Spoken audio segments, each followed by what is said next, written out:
Hello everyone. अभिनव नाम है मेरा और स्वागत करता हूं आप सभी का एक बार फिर से आपके अपने यूट्यूब चैनल मैथ्स बाय अभिनव राजपूत में और मॉक मास्टरी 1.0 के मॉक नंबर 39 में।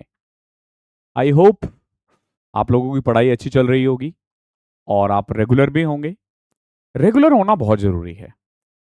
मैं हमेशा से मानता हूं कि एक दिन 10 घंटे पढ़ने से अच्छा है कि आप वीक में 3 दिन ही पढ़ोगे, रोज 6-6 घंटे पढ़ लो, वो फार बेटर होता है। अगर आप कैलकुलेट करोगे तो आप देखोगे कि आप ज़्यादा प्रोडक्टिव हो पाओगे, क्योंकि 10 घंटे पढ़ने के बाद ना सर में भी सर भी दुखने लग जाता है, तो नहीं पढ़ पाओगे इतना। ठीक है। और दुनियादारी से थोड़ा हटकर, ठीक है, सोशल मीडिया पे बहुत कुछ चल रहा है, उनसे दूर रहो। ठीक है, इवन बाकी छोड़ो, हमारे तो एसएससी इंडस्ट्रीज में ही हमेशा कुछ ना कुछ चलता रहता है, कोई एक टीचर दूसरे के बारे में बोलता रहता है। हर टीचर ने ना अपना एक तरीका बना रखा है कि मुझे कैसे फेमस होना है। ठीक है, मुझे कैसे लाइमलाइट में रहना है। ठीक है, कोई एक दूसरे को ट्रोल कर रहा है, कोई गाली दे रहा है। ठीक है, कोई कुछ कर रहा है, कोई कुछ कर रहा है, आपको इन सब से दूर रहना है। ठीक है, सोशल साइट से भी दूर रहना है, सोशल कंट्रोवर्सी से दूर रहना है, वेब सीरीज वगैरह से दूर रहना है, अगर आप एक्चुअली में जॉब निकालना चाहते हो तो। अभी मैं देख रहा था और सोशल मीडिया पे ना अपने ओपिनियन वगैरह भी थोड़ा कम एक्सप्रेस किया करो। बहुत लोग क्या होता है ना कि सोशल मीडिया को एक तरीका बना लिया है कि भैया हाँ चलो कंट्रोवर्शियल कुछ करते हैं, कुछ लिख देते हैं। अभी मैंने थोड़े दिन पहले ना 2-4 दिन पहले ही एक अपूर्वा मुखर्जी करके कोई लड़की है, मतलब इन्फ्लुएंसर है। पहली बार हमने इसका नाम सुना था समय रैना के शो पे, जब इसने कुछ गाली वाली दिया था उस पे, जब शो बंद हुआ था। तब मुझे उसकी बात इतनी बुरी नहीं लगी थी कि मतलब क्यों बोला उसने गाली वाली। गाली वाली चलो बहुत नॉर्मल है, मैं खुद दिल्ली से हूँ तो दिल्ली में गाली वाली नॉर्मल है। लड़की दे लड़का दे, मेरे को इससे डिफरेंस ज़्यादा होता नहीं है। और ऊपर से उसने जो जवाब दिया था वो लड़के ने भी बहुत गंदा बोला था। लेकिन अभी थोड़े दिन पहले उसने फिर से एक आप देखोगे कंट्रोवर्सी किया क्या कि ऑन कैमरा आके कलावा, कलावा होता है ना जो हम हिंदू लोग लगाते हैं, ये देखो ये। ठीक है, मैं भी पहनता हूँ, मैं भी लगाता हूँ। अभी थोड़े दिन पहले ही मैंने हटाया है जस्ट बिकॉज कि हमारे यहाँ जब छुतका हो जाता है ना, किसी की डेथ होती है, तो वो चेंज करना पड़ता है। तो अब अगर ये नहीं लगाना है तो मत लगाओ, तुम्हें कोई फोर्स तो कर नहीं रहा। बट ऑन कैमरा आके मैं ये बोलूँ कि मेरे को ये मेरा बेकार लग रहा है, काट दूंगा, ये क्या कोई सेंस नहीं बनता ना। कोई सेंस नहीं बनता यार। आप करो ना आप। मुझे मेरे रिलीजन की बहुत सारी चीजें अच्छी नहीं लगती, तो मैं क्या उसको ऑन कैमरा आके बोलूंगा? क्यों बोलूंगा यार ऑन कैमरा? मैं उसको नहीं मानता हूँ, ठीक है। मैं 10 लोगों को क्यों आहत करूंगा? मुझे अपने रिलीजन की सारी चीजें अच्छी नहीं लगती तो मुझे दूसरे रिलीजन की कैसे लगेगी? ऑब्वियस ही बात है, अगर मुझे दूसरे रिलीजन की चीजें अच्छी लगेगी तो मैं उस रिलीजन में चले जाऊंगा।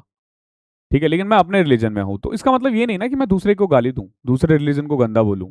ये नहीं सिखाता ना मेरा रिलीजन मुझे ऐसा बोलता है, और ना मुझे मेरे घर वालों ने ऐसा सिखाया है। आपको भी यही करना है। अपने काम से काम रखो, मस्त पढ़ाई करो, गणित के साथ अपने आप को रोज स्ट्रांग करो पहले से। 39 मॉक, 38 मॉक हो चुके हैं, आज हम 39वां मॉक करने वाले हैं। सबसे अच्छी बात क्या है, हम सारे अप्रोच आपको एग्जाम हॉल वाली ही बताएंगे। ठीक है, इससे जुड़ जाना टेलीग्राम पीडीएफ के लिए, एनोटेड पीडीएफ के लिए। ये हमारे कुछ कोर्सेस है जिसके बारे में हम क्लास के एंड में बात करेंगे। चलो स्टार्ट करते हैं। देखो आज का पहला क्वेश्चन क्या है। एक ट्रेन है जो कि नॉर्थ से साउथ जा रहा है, वो राज और मधुर को ओवरटेक करता है जो कि वॉक कर रहा है सेम डायरेक्शन में 2 और 4 की स्पीड से 9 और 10 सेकेंड में। अगर ट्रेन x मीटर लंबा है तो x की वैल्यू बताओ कितनी है? देखो, इस क्वेश्चन को करने से पहले ना आपको कुछ एक चीजें पता होनी चाहिए। जैसे कि एक ट्रेन अगर एक आदमी को क्रॉस करे ना, तो जो टोटल टाइम लगता है ना वो ये लगता है x अपॉन में ट्रेन की स्पीड माइनस आदमी की स्पीड, जैसे 2 है। ठीक है, इसको 5/18 से मल्टीप्लाई कर दो ताकि मीटर पर सेकंड में हो। और कितना टाइम लग रहा था? 9 सेकेंड।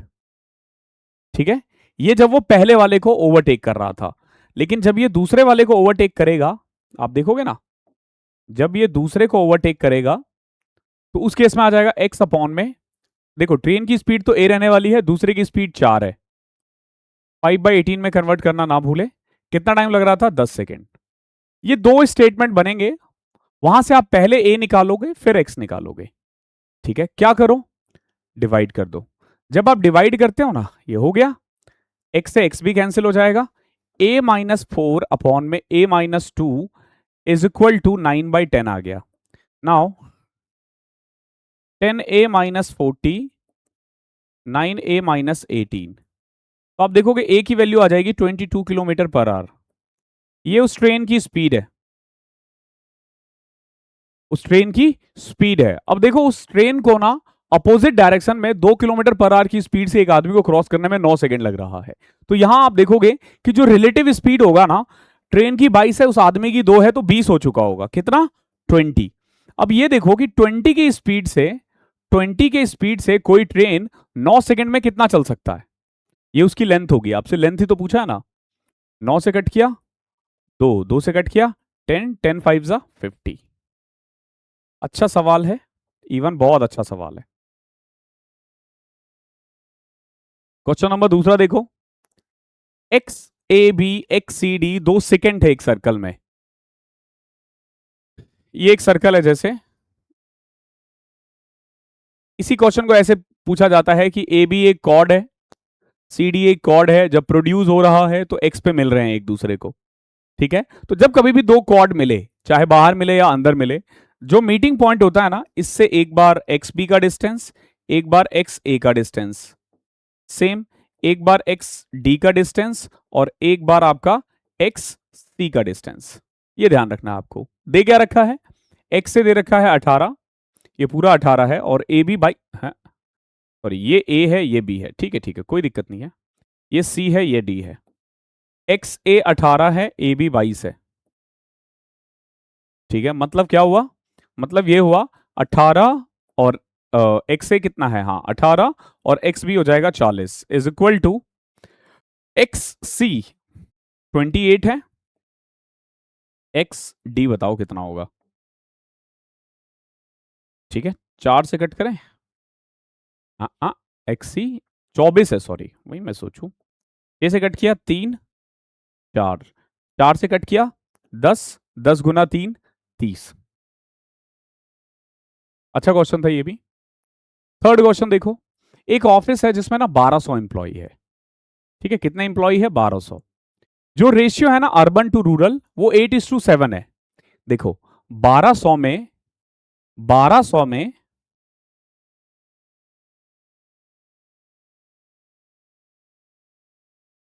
या तो रूरल के हैं या अर्बन के।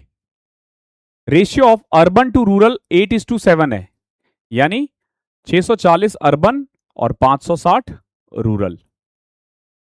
अब देखो after joining some new employ out of which 20 are rural. अब देखो 20 रूरल एम्प्लॉय आ गए, यानी अब रूरल हो गया 580, कुछ अर्बन भी ऐड हुए हमें नहीं पता, बट रेशियो दे रखा है 5:4। ठीक है, रेशियो क्या दे रखा है? 5:4, यानी 4:5 हो जाएगा, बिकॉज कि हमने अर्बन इधर रख रखा है, रूरल इधर रख रखा है। ठीक है, अब 4:5 करें।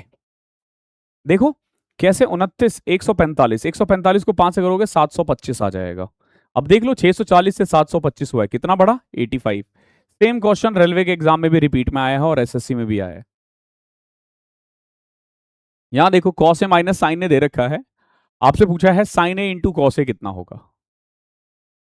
ठीक है, अगर आप इसका स्क्वायर कर दोगे, मान लो cos A minus sine A का, तो क्या आएगा? Cos square plus sine square minus 2 sine A cos A, यही तो आएगा ना। अरे sine square plus cos square 1 हो जाता है। अब जब इसका स्क्वायर करोगे ना, तो 5 माइनस 2√6 अपॉन में 4 आ जाएगा।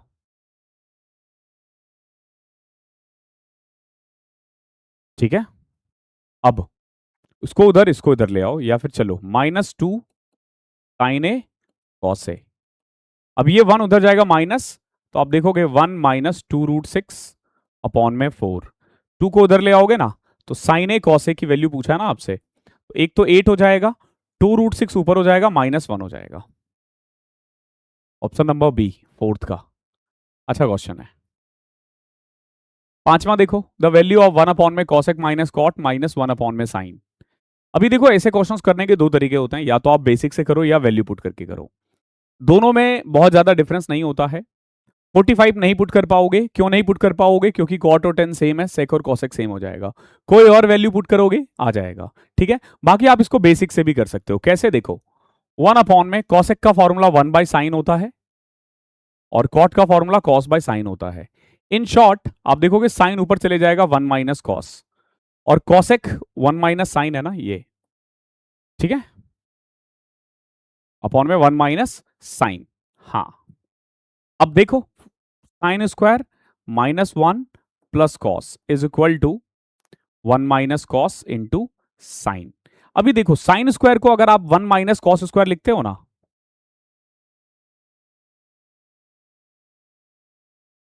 आप देखोगे माइनस से ये कट जाएगा, और जब कॉस कॉमन ले लोगे ना तो 1 माइनस कॉस, नीचे साइन 1 माइनस कॉस, ये कट गया, cos by sine cot theta. ये आपका आंसर है। लाजवाब सवाल है, कोई हमें बहुत ज्यादा इसमें दिमाग भी लगाने की जरूरत नहीं पड़ेगी। तो पहले वाले इसमें हमने क्या किया है, हमने बस वैल्यू पुट की है और कुछ नहीं। 6 देखो, लेंथ ब्रेथ और हाइट दे रखा है एक रूम का। फ्रॉम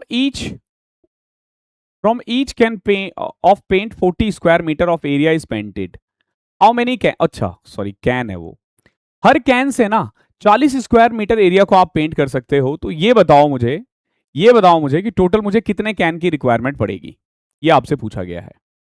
ठीक है, सबसे पहले देखो जब आप पेंट करते हो ना तो आप पूरे घर को करते हो। ठीक है, from each can to paint only the wall. देखो ये भी देखना क्या पेंट करना है, हमें केवल वॉल को पेंट करना है। वॉल को पेंट करने के लिए ना हमें चाहिए होता है कर्ड सरफेस एरिया, जो कि होता है 2 lateral length plus breadth into height.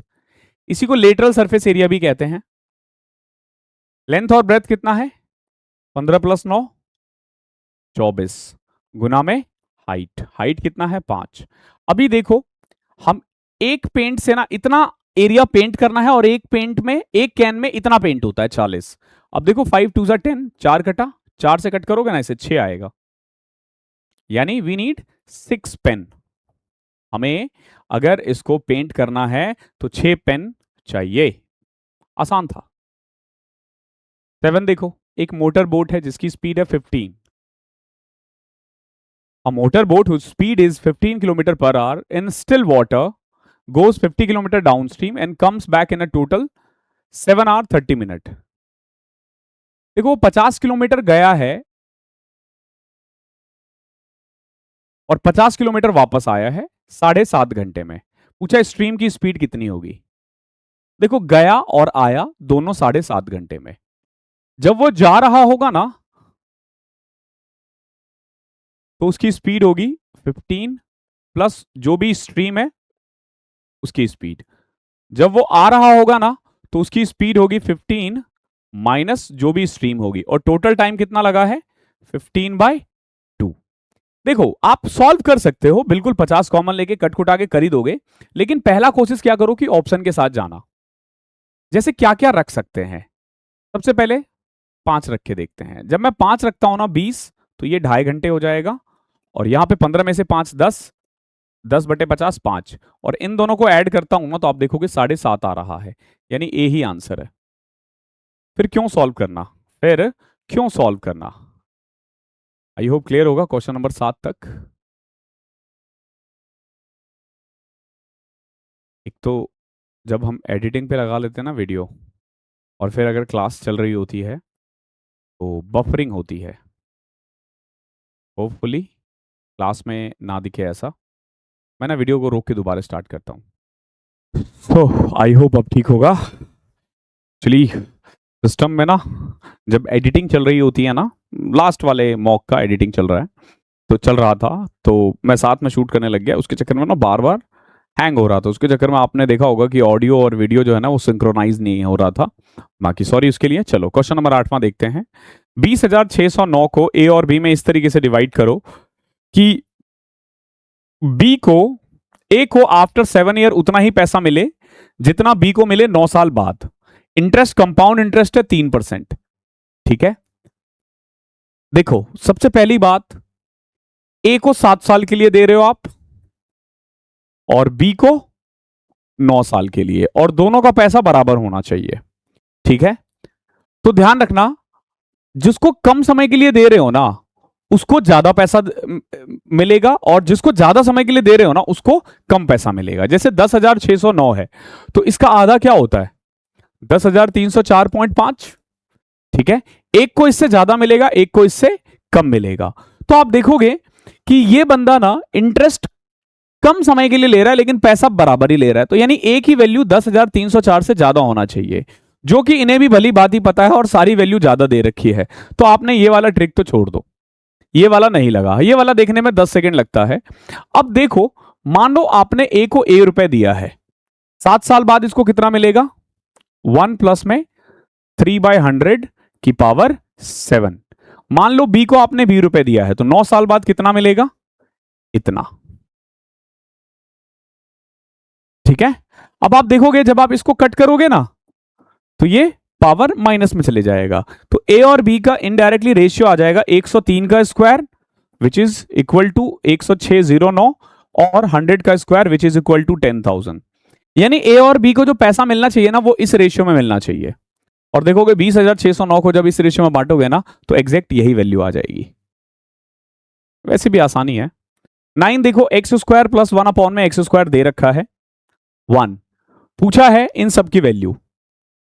सबसे पहले एक चीज देखो कि अगर कभी भी ना आपको x प्लस 1 अपॉन में x 1 दिखे, अगर कभी भी आपको x प्लस 1 अपॉन में x 1 दिखे, तो अगर आपको x की क्यूब प्लस 1 अपॉन में x की क्यूब निकालना पड़े, या हाँ x की क्यूब प्लस 1 अपॉन में x की क्यूब निकालना पड़े, तो आप क्या करोगे, 1 माइनस 3 टाइम्स ऑफ 1 यानी -2 ना।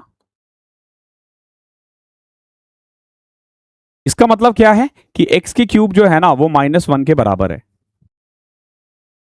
ठीक है, अगर कभी भी x प्लस 1 अपॉन में x 1 दिखे तो x की क्यूब -1 है।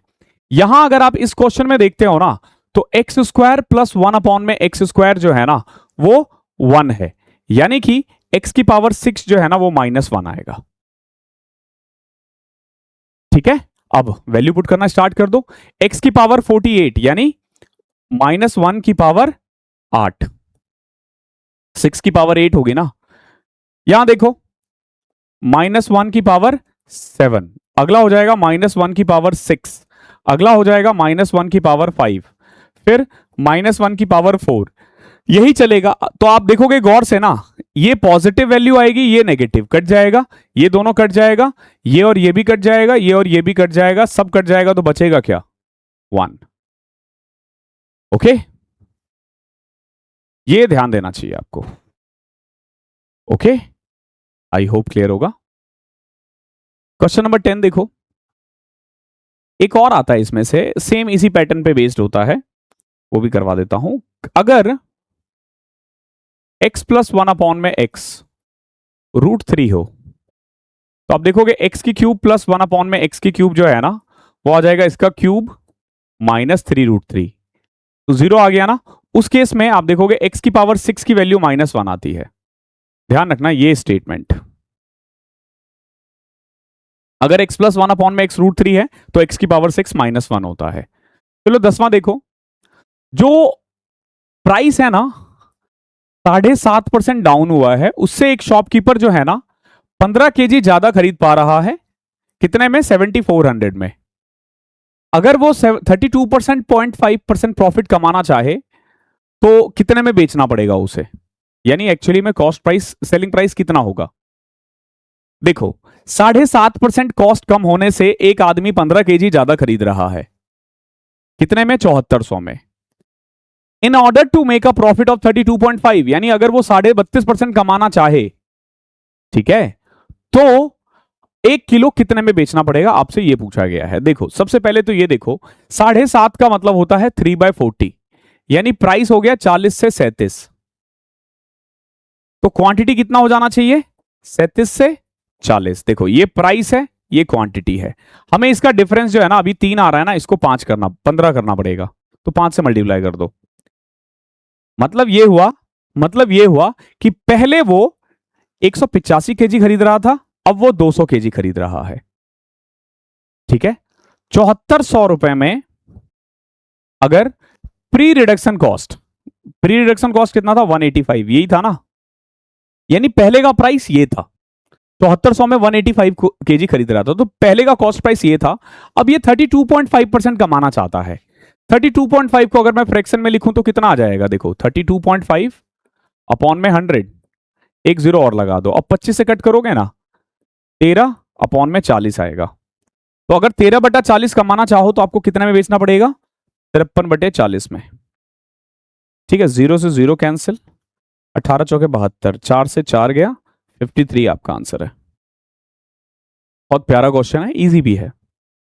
11वां देखो, 3 पाइप है हमारे पास PQR, together take 4 hours to fill a tank. कितना टाइम लेता है? 4 घंटे। All the 3 pipes were open at the same time. After 3 hours P was closed, Q and R filled the remaining tank in 2 hours। देखो P plus Q plus R जो है ना वो 4 घंटे में भर सकता है। ओके, तीनों पाइप ने काम किया, 3 घंटे बाद P को बंद कर दिया।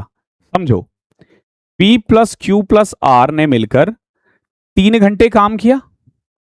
आप देखोगे 4 घंटे में ये पूरा काम कर सकता था, 3 घंटा कर दिया। यानी कि कायदे से देखोगे तो P plus Q plus R के लिए 1 घंटे का काम बचा हुआ था, जिसे Q और R ने 2 घंटे में किया है। इसका सिंपल मतलब यह आएगा कि जो P plus Q plus R जो है ना वो 2Q प्लस 2R के बराबर है। इन शॉर्ट P जो है ना वो Q प्लस R जितना काम करता है, यानी P जो है अकेले Q प्लस R जितना काम कर रहा है। मतलब यह हुआ कि अगर Q और R मिलकर एक काम कर रहा है ना तो P भी एक ही काम कर रहा है। तो तीनों मिलकर एक साथ कितना काम करेंगे? 2 ना, तो 4 घंटे में कितना काम करेंगे? 8। अब इस 8 काम को करने में अगर P अकेला करे ना तो 8 घंटा लगता है। अच्छा सवाल था ये भी। यहां देखो, ऐसे क्वेश्चन अक्सर बच्चों को परेशान करते हैं। x अपॉन में a प्लस y अपॉन में b प्लस z अपॉन में c, √3 है। उसके अलावा a अपॉन में x, b अपॉन में y, c अपॉन में z 0 है। ठीक है, ये 0 है। आपसे पूछा क्या है? x square plus Y square plus Z square बताओ कितना आएगा। ठीक है, ये बढ़िया क्वेश्चन है। √3/1 ले लूं मैं तो उससे तो कुछ चेंज नहीं होगा। देखो सबसे पहले तो अगर मान लो मैं इसका स्क्वायर कर दूं तो क्या आएगा? एक्स स्क्वायर अपॉन में A square, Y square upon में B square, Z square upon में सी स्क्वायर, प्लस में double of X Y A B, Y Z B C और X Z A C is equal to 3। In short अब हमें ना इसकी value चाहिए, हमें इसकी वैल्यू चाहिए। कैसे कर पाएंगे हम? ये अच्छा क्वेश्चन है। अगर मैं इन तीनों को देखूं प्लस में 2, जैसे यहां ए बी है तो एक्स वाई सी अपॉन में ए बी सी, प्लस में यहां बी सी है तो ऊपर ए आ जाएगा ए वाई जेड, और यहां ए सी है तो बी ऊपर चले जाएगा बी एक्स जेड। यही तो है ना, एलसीएम लोगे तो। और अगर मैं इधर देखूंगा ना आप खुद देखोगे सेम आएगा, एक्स वाई जेड एलसीएम आ गया, एक्स वाई जेड एलसीएम आ गया। देखो यहां वाई जेड की कमी है तो ए वाई जेड, इधर भी ए वाई जेड ही होगा, देख रहे हो। यानी कुल मिला के ये पूरा 0 के इक्वल है। दिस मीन्स कि ये पूरा 0 बन जाएगा, तो ये किसके इक्वल होगा? ये 3 के इक्वल है। ओके, थोड़ा दिमाग लगाना है। मैंने भी पहली बार देखा ये क्वेश्चन, बट ऑब्वियस ही बात है स्क्वायर से हो जाता है। एक मैंगो जूस है जो कि ना पानी और मैंगो कंसंट्रेट को मिलाया जाता है 9:7 रेशियो में, तब जाके मिलता है। ठीक है, एक मैंगो जूस में मैंगो और वाटर का रेशियो, वाटर और मैंगो का रेशियो कितना है? 9:7। x liter of water and 3x liter of mango concentrate is mixed in 160 liter of mango juice। देखो x लीटर पानी और 3x लीटर मैंगो कंसंट्रेट डाला जा रहा है 160 लीटर ऑफ मैंगो जूस में, और उससे हुआ क्या? Ratio become 13:14। सबसे पहले ये देखो कि हमारे पास 160 लीटर था। कितना था? 160 लीटर। तो इसमें वाटर कितना था? 90। मैंगो कितना था? 70। आपने क्या किया? इसमें x लीटर पानी और डाल दिया और 3x लीटर मैंगो और डाल दिया। ओके, अब पूछा what is the quantity of mango juice, और रेशियो हो गया 13:14। एक तो आप डायरेक्ट ऐसे कर सकते हो, दूसरा ना थोड़ा दिमाग लगा के। कैसे? देखो 160 लीटर है, 3x और x 4x लीटर और डाला जा रहा है। ठीक है, यानी जो टोटल क्वांटिटी है ना वो अभी भी 4 के टेबल में ही आएगा। टोटल क्वांटिटी 4 के टेबल में ये और ये नहीं आ रहा है। ठीक है। बाकी आप देखोगे कि जो पैटर्न होगा ना वो ऐसा होगा कि 16 के टेबल में प्लस 4x, 16 के टेबल में प्लस 4x, तो 160 था ही, 160 प्लस में, वैसे दोनों ही 4 के टेबल में आ रहा है। बाकी आप चाहो तो ऑप्शन के साथ जा सकते हो या फिर इसको भी क्रॉस मल्टीप्लाई करोगे तो आंसर तो आ ही जाएगा यहां से। इसके बाद भी ना फिर हमें ऑप्शन के साथ ही जाना पड़ रहा है, दिक्कत ये भी है, सारे ऑप्शन एलिमिनेट नहीं हुए ना। 14, 13, 27 अगला, हाँ ये भी तो है ना, देखो 14 और 13 27 है, यानी जो भी नंबर है वो 9 के टेबल में भी आना चाहिए, क्योंकि देखो जो फाइनल रेशियो वो 13 और 14 है यानी 27, तो जो भी फाइनल आंसर है ना वो 9 के टेबल में आना चाहिए। ठीक है, ये नहीं आ रहा, ये रहा आंसर। बाकी आप इसको ऐसे भी करोगे ना तो भी आपकी x की वैल्यू आ जाएगी। कैसे, देखो 13 7 91 प्लस में 39x, 14 नमा 1260 प्लस में 14x। अब देखोगे ना 25x is equal to 350, x की वैल्यू 14 आ गया। ठीक है, आप कर क्या रहे थे, 56 लीटर और डाल रहे थे ना, x और 4x, x और 3x 4x, 56 ऐड करोगे 160 में तो 216 ही आएगा। 14वां क्वेश्चन देखो क्या है, जो मार्क प्राइस है ना 55 आइटम का वो इक्वल है कॉस्ट प्राइस ऑफ 99 आइटम से, यानी कि cost price of 99 is equal to mark price of 55। यहां से आप देखोगे कॉस्ट प्राइस और मार्क प्राइस का रेशियो आ जाएगा कितना, 5:9। The selling price of 56 item was equal to mark price of 35 item. अब यहां देखो फिर से सेम, सेलिंग प्राइस जो है ना 56 आइटम का वो मार्क्ड प्राइस ऑफ 35 आइटम के बराबर है। आपसे पूछा जाएगा कि प्रॉफिट या लॉस बताओ कितना है। ठीक है, देखो सेलिंग प्राइस और मार्क्ड प्राइस का रेशियो कितना आ गया, 7 से कट करोगे ना 5 और 8, 7 8 56। अभी देखो हमें कॉस्ट प्राइस मार्क प्राइस का रेशियो पता है, सेलिंग प्राइस और मार्क प्राइस का पता है। अब पता है क्या करो, दोनों जगह सेलिंग प्राइस को मार्क प्राइस को सेम कर दो, जैसे यहाँ 9 है यहाँ 8 है, 9 और 8 का एलसीएम 72 होता है ना, तो 72 बनाओगे ना तो आप देखोगे ये 40/72 हो जाएगा, और इसको 9 से करोगे ना तो 45/72 हो जाएगा। तो कायदे से देखोगे कॉस्ट प्राइस 40 है, सेलिंग प्राइस 45 है और मार्क प्राइस 72 है। प्रॉफिट कितना हो रहा है 5 40 पे, यानी 1/8 का प्रॉफिट विच इज 12.5%। दिमाग लगाओ, दिमाग, बस दिमाग और कुछ भी नहीं। 10 चेयर और 6 table together cost this, 3 chair and 2 table together cost this. पूछा एक चेयर और एक टेबल का कितना होगा। देखो 10 चेयर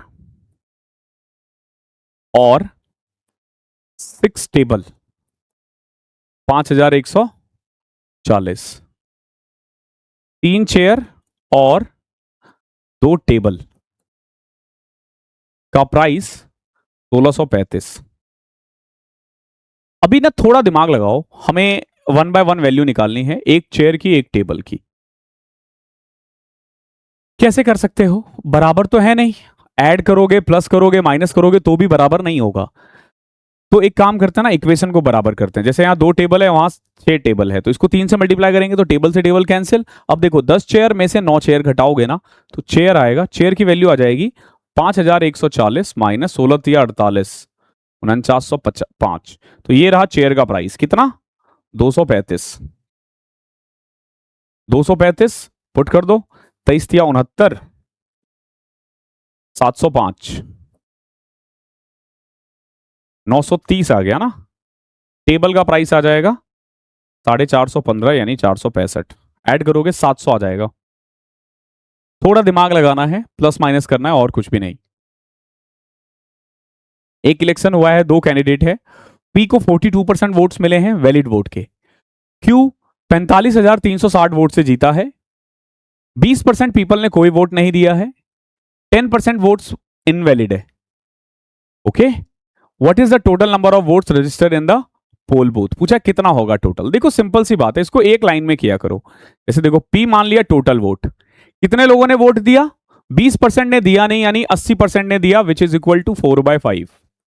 आगे देखो 10% इनवैलिड है, तो वैलिड कितना होगा 9/10। 42% वैलिड वोट क्यू को मिला है और वो इतने वोट से जीता। अगर इसको 42 मिला है तो दूसरे को, सॉरी पी को मिला है 42 और क्यू जीता है, इसको 42 मिला तो दूसरे को 58 मिलेगा, दोनों का डिफरेंस 16% है। 16% को 16/100 बोल सकते हो या 4/25 बोल सकते हो। किसके बराबर है? 45360। इसको सॉल्व करना है। ये कटने वाला होगा, जैसे देखो 9 से कट करोगे, 9 पचे 45, 9 चौके 36। 16 से कट करो, 16 तिया 48, 16 कम 16, 16 पंचे 80।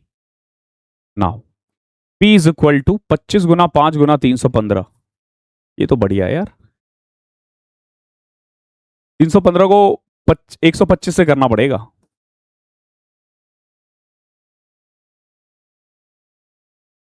एक जीरो आना चाहिए, खाली खाली एक जीरो, केवल दो ऑप्शन में है। उसके बाद देखो यूनिट डिजिट 5 होना चाहिए, जीरो के बाद एक ही ऑप्शन है, 393750। ओके, बाकी ऐसे देखो कि अगर कोई भी नंबर 125 के टेबल में आ रहा है ना, तो उसके आखिरी के 3 डिजिट 125 के टेबल में आना चाहिए। क्वेश्चन नंबर 17 देखो, अच्छा क्वेश्चन है। ए बी एक कॉर्ड है with circle with centre O.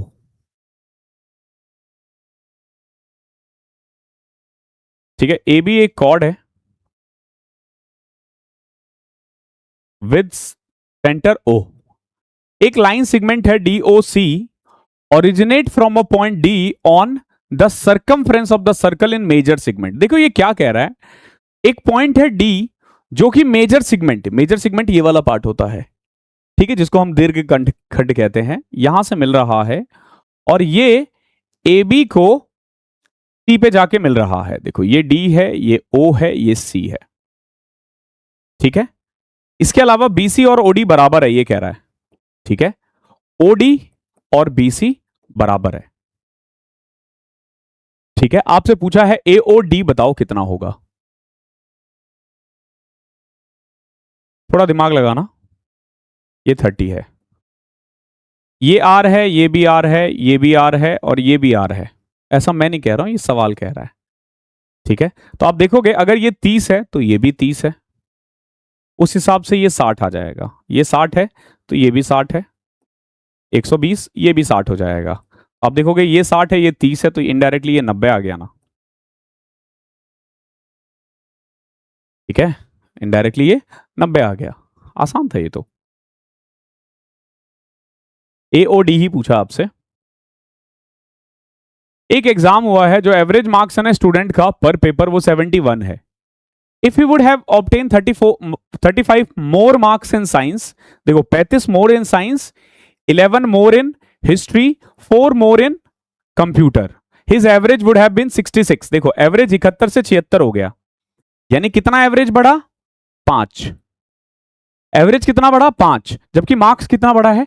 35 11 46 4 50। 50 number बढ़ने से एवरेज 5 बढ़ गया, यानी कि टोटल 10 सब्जेक्ट रहा होगा। ठीक है, आसान पेपर है और इजी है, काफी इजी है। 19वां देखो, what is the height of a solid cylinder, radius 5 है, टोटल सरफेस एरिया दे रखा है। देखो टोटल सरफेस एरिया होता है 2 pi R plus H is equal to 660। ठीक है, 22 से कट किया 30, 5 दूनी 10, 3, 5 प्लस height is equal to 21, height की वैल्यू 16 आ जाएगा। इजी था। क्वेश्चन नंबर 20वां देखो, एक कंप्यूटर है जिसको 19,200 रुपए कैश में बेचा जा सकता है या 4,800 रुपए के down payment together with 5 equal monthly instalment. If the rate of interest charge is 12% पर annum, amount of each instalment कितना होगा। देखो एक तो ऐसे क्वेश्चंस को ना एग्जाम में छोड़ दिया करो, जब प्रिंसिपल दे रखा हो और ईएमआई निकालने के लिए बोल दे तो। ठीक है, ड्यू डेप्ट का केस नहीं है, ध्यान रखना, ये ड्यू डेप्ट का केस नहीं है। ड्यू डेप्ट वाला तो आप प्यार से कर सकते हो, इसमें आपको ड्यू डेप्ट पहले निकालना पड़ेगा। कैसे? देखो 19,200 में से 4,800 दे दिया, यानी कितना बढ़ गया? 14,400 रुपए, इतना बच चुका है। अब आप इसको 4 मंथली इंस्टॉलमेंट में देना चाहते हो, रेट ऑफ इंटरेस्ट कितना है? 12%। देखो 4 महीने बाद अगर आप दोगे ना 14,400 रुपए, अगर कोई आप ईएमआई पे नहीं देते ना, तो आपको 4 महीने का इंटरेस्ट देना होता, जो कि 4% है, क्योंकि पूरे साल का 12% है तो 4 महीने का 4%।